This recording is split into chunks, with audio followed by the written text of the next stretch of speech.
اور سید الاولین والآخرین صلی اللہ علیہ وسلم نے فرمایا من جاء ابی زائرا لا تحمله حاجة الا زیارتی قال له حقا علی ان اکون له شہیدا وشفیعا یوم القیامہ.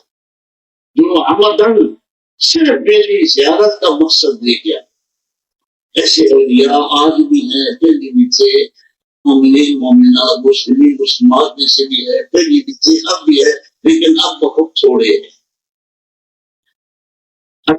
توفیق دے کے شاید میں یہ بھی بتا دوں جو میرے ذہن میں ایک اور بات بھی ہے انشاءاللہ، کہ جو آئے صرف میری زیارت کے لیے اللہ توفیق عطا فرمائے، صرف حضور کو نور سے اس کی زیارت. اور یہ میں اب کر دوں کہ کچھ لوگوں کا خیال ہے کہ حضور علیہ السلام کی بارگاہ میں جو جاتا ہے یا حج مبارک میں جاتا ہے، کیا حضور کو علم ہے کیا نہیں؟ یہ جاہلانہ باتیں ہے، یہ جہلوں کی مصیبت ہے. آپ کو مکمل علم ہے یہاں سے چلنے کا اور وہاں پہنچنے کا. اور آپ کو میں یہ یقین سے بتانا کہ حضور کو نور صلی اللہ علیہ وسلم والوں سے ایسی محبت فرماتے ہیں کہ اس کا واپس آنا بھی پسند نہیں کرتے. جبکہ عام حکم آپ نے کر دیا ہے کہ جو حج کرے زیارت کرے واپس اپنے وطن جائے، یہ حکم فرمایا. اس لیے کہ اس کے ساتھ نفسانی خیالات اور قوات زیادہ ہیں، اس پر ظاہری باخود ہے اور خدمات ہے، یہ اس کی بیوی ہے یا بچے ہیں یا ماں باپ ہے، وہ جائے واپس. اگر وہ یہاں رہے گا تو اس سے غلطی نہ ہو جائے، مستقل نہ ہو جائے، کیونکہ وہاں جو رہے جن حاضر کے ساتھ، خصوصاً مکہ مکرمہ، مکہ شریف وسوسہ معاف نہیں کرتا. کتنی بار سنا چکا ہوں، مکہ مکرمہ میں وسوسہ معاف نہیں ہے. بالخصوص مطاف کے اندر جہاں طواف کیا جاتا ہے، اگر وسوسہ ہے تو پکڑا جائے گا آدمی. یہاں وسوسہ معاف، یہاں ایک لاکھ بار وسوسہ ہے معاف ہے، وہاں نہیں معاف. اس لیے کاملین نے مکہ شریف کی زندگی کو پسند نہیں کیا. سب کو لگا دو، میرے پاس ٹائم نہیں تو میں آپ کو حوالے دے دیتا، میں علماء کو دکھاتا کہ یہ علماء نہیں. سیدنا عبداللہ ابن عباس ذی القدر صحابی مبارک ہے، ذی القدر صحابی میں ایک ہی متبادلہ خیال ہوا سیدنا عمر فاروق، وہ الگ بات ہے. لیکن انہوں نے مکہ شریف میں رہنا، آدمی رہتے تھے، عباس میں رہتے تھے، طائف مکہ شریف سے بات کریں گے. فرماتے تھے کہ وہ شہر ہے جو معاف نہیں کرتا، اور آپ خیال کرتے ہیں کہ کبیرہ سے کبیرہ گناہ اللہ معاف کرنے والا غفور رحیم ہے، دروازہ کھلا ہے توبہ کا، لیکن زیادہ تر سزا ملتی. وہ ایسا حریم قدس کہ وہاں صرف اللہ کو یاد کرو اور اللہ کے پیارے رسول کی بارگاہ میں درود و کار کے حدیث پیش کرو، ذکر کرو، دل کو مشغول رکھو. اور وہ یہ ہے کہ حج بھی ہم ظاہری طور پر یہی کریں گے کہ جو وہاں حاجی گئے ہیں سب کے حج قبول رضا کرے گا. لیکن قبول تو کسی کسی کا ہوتا ہے، جو بھی گئے ہیں اللہ تعالیٰ سب کو حج قبول کرے، لیکن ہوتا کسی کسی کا.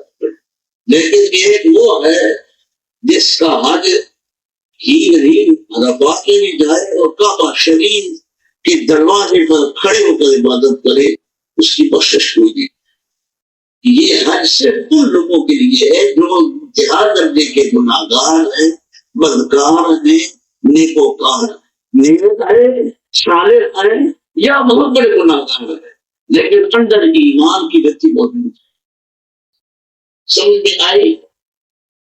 قرآن مجید میں فیصلہ ہے کہ آپ اس کو ڈرائیں یا نہ ڈرائیں، ایمان نہیں لائیں گے. اعوذ باللہ من الشیطان الرجیم، بسم اللہ الرحمن الرحیم. ومن الناس من یقول آمنا باللہ ومن الناس من یقول آمنا باللہ وبالیوم الآخر وما هم بمؤمنین. کچھ لوگوں میں ایسے ہیں جو آ کر کہتے ہیں ہم ایمان لائے اللہ پر اور آخرت پر، لیکن اے مصطفیٰ صلی اللہ علیہ وسلم ابھی تک وہ مومن نہیں تھے. یہ جو زبان سے کہہ رہی ہے کہ ہم اللہ پر ایمان لائے، اللہ پر ہمارا ایمان ہے، یہ کافی نہیں، کیوں وہ مومن نہیں ہے؟ اس لیے برادر اسلام آپ کو یہ اچھی طرح سمجھ آئے گی یہ بات کہ اللہ کریم جب مجبور فیصلہ کر لیا ہے، روز ازل یہ لکھ دیا ہے کہ یہ شاید ذہنی طور پر مسلم ہوگا لیکن اس کے اندر ایمان نہیں، ذہنی طور پر اسلام ظاہر کرے گا، ایمان ظاہر کرے گا، لیکن اندر اس کی ایمان نہیں ہوگا، تو اسی حالت میں وہ کافر ہو کے مر جائے گا۔ یہ اللہ کے علم میں، میرے تمہارے علم میں نہیں، میں اور کلمہ طیبہ پڑھے گا تو اس کو مسلم میں شمار کرے گا۔ یہ ہوگا کہ وہ کہے گا کہ میرے ساتھ کچھ ایسے ہے جو ازل سے کافر ہے اور اب تک کافر رہے گا، یہ حضور کو نور پر ایمان نہیں ہے اور اللہ پر بھی ان کا ایمان صحیح نہیں ہے۔ اس لیے تو زیارت ان کے لیے ہے جن کے پاس تھوڑا سا یا زیادہ ایمان ہے، یا یہاں سے لے کے گئے یا وہاں ایمان مل گیا، اور وہ گناہ گار سمجھتے ہیں، ہاں وہ نیک ہیں یا گناہ گار ہیں، ان کا انشاءاللہ مغفرت ہوگی۔ اگر زمین آسمان کے برابر گناہ ہے لیکن ایمان اور چیز ہے نا، تھوڑا سا ایمان ہے اور زمین آسمان کے برابر گناہ ہے تو انشاءاللہ حج کی برکت سے وہ معاف ہو جائے گے۔ حج کے اندر یہ خصوصیت ہے کہ حقوق العباد بھی معاف ہوتے ہیں اور حقوق اللہ بھی معاف ہوتے ہیں، حج کے اندر یہ خصوصیت ہے، باقی کسی عمل میں نہیں، کہ حقوق العباد بھی معاف ہوتے ہیں اور حقوق اللہ بھی معاف ہوتے ہیں۔ کے اندر یہ خصوصیت ہے کہ کبیرہ گناہ بھی معاف ہوتے ہیں اور اکبر القبائر بھی معاف ہوتے ہیں۔ کبیرہ گناہ ہے کچھ کبیرہ گناہ، جیسا کہ بدکاری اور قتل یہ کبیرہ ہے، چوری یہ کبیرہ گناہ ہے، ڈاکہ بنانا یہ کبیرہ گناہ ہے، لیکن اس کے ساتھ کچھ اس سے بھی بڑے گناہ ہیں، ان کو اکبر القبائر کہتے ہیں۔ اور اکبر القبائر بھی حج کی برکت سے کسی مقام پر اس کی معافی ہو جائے گی، مگر شرط یہ ہے کہ اندر ایمان موجود ہو، لیکن اندر ایمان نہیں تو 100 حج کر لے تو کچھ بھی معافی نہیں ہوگی، مگر اس کا علم اللہ کے پاس ہے، میں اور آپ فتویٰ نہیں دے سکتے۔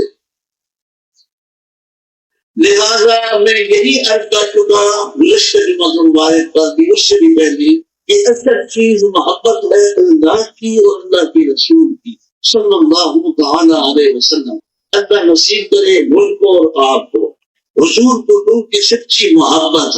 آپ فرماتے ہیں، آپ کا میں یہ کہہ رہا ہوں کہ اس کا ثبوت ہے کہ کچھ ایسے ہیں جن کو آپ صلی اللہ علیہ وسلم پسند کرتے کہ یہ واپس آئے۔ درود شریف کی کتابوں میں ایک درود مبارک ہے بہت عظیم، ایک ولی اللہ تھے، وہ مدینہ شریف حاضری دے کر جب چلتے تو وادی عتیق کے قریب پہنچتے تو بیمار ہو جاتے، رک جاتے، پھر واپس آ جاتے، جب واپس آتے ٹھیک ہو جاتے، پھر ارادہ کرتے تو پھر جب 4 قدم چلتے تو پھر بیمار ہو جاتے، پھر رک جاتے، ایسے ہوتے ہوتے سید المرسلین صلی اللہ علیہ وسلم نے فرمایا میرے پاس سے کہاں جاتے ہو؟ صاحب فرمایا یہی رہو، کہاں جا رہے؟